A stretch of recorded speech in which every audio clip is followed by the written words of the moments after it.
Shooting ನೋಡ್ಬಿಟ್ಟು ಅಮ್ಮನಿಗೆ ಅಮ್ಮ ಕ್ಷಮಿಸಮ್ಮ ಅಂದ್ಬಿಟ್ಟು ಹಿಂಗೆ ಅಂದ್ಬಿಟ್ಟು ಕೈ ಮುಕ್ಕೊಂಡು ಬಂದು ಶೂಟಿಂಗ್ ನೋಡೋಕೆ ನಿಂತವಳು.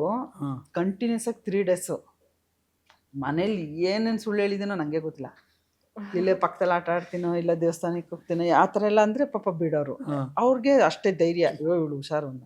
ನಾನು ಬಸ್ ಹತ್ಕೊಂಡು ಕೋಣಗುಂಟೆ ಕ್ರಾಸಿಂದ ಬನಶಂಕರಿಗೆ ಬಂದು ಅಲ್ಲಿ ಶೂಟಿಂಗ್ ನೋಡೋದು ಬೆಳಗಿನ ಸಂಗ 3 ದಿನ ಖುಷಿಯಾಗಿ ಶೂಟಿಂಗ್ ನೋಡಿದ್ನ. ಶೂಟಿಂಗ್ ನಾನು ಯಾವುದೋ ಸ್ವರ್ಗದಲ್ಲಿ ಬಂದಿದ್ದೀನಿ ಅನ್ನೋ ಥರ ಎಲ್ಲ ಆಯಿತು. 3ನೇ ದಿನಕ್ಕೆ ಶೂಟಿಂಗ್ ಇನ್ನು ನಾಳೆಯಿಂದ ಇರೋಲ್ಲ ಅಂತ ಗೊತ್ತಾಯ್ತು ಸರ್. ನನ್ನ ಮನಸ್ಸೆಲ್ಲ ಹೆಂಗೆ ಅಳ್ತಾ ಇದ್ದೀನಿ ಅಂದರೆ, ಅಮ್ಮ ನಾನು ಏನು ಮಾಡಲಮ್ಮ, ನಾನು ಇದ್ರಲ್ಲಿ ಸೇರ್ಕೋಬೇಕಲ್ಲ, ಹೆಂಗಾರು ಹೋಗ್ಬೇಕಲ್ಲ.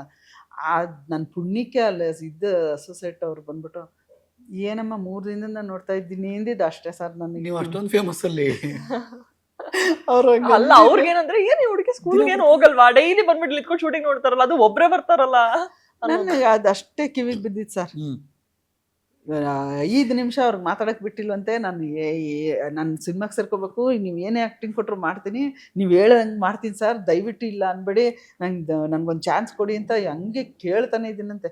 ಇರಮ್ಮ ಅಂದ್ಬಿಟ್ಟು ಒಂದು ಅವ್ರ ಸ್ಕ್ರಿಪ್ಟನ್ನಲ್ಲೇ ಒಂಚೂರು ಹಿಂಗೆ ಬರೆದ್ಬಿಟ್ಟು ನಂಬರ್ ಬರೆದು ಕೊಟ್ಟರು.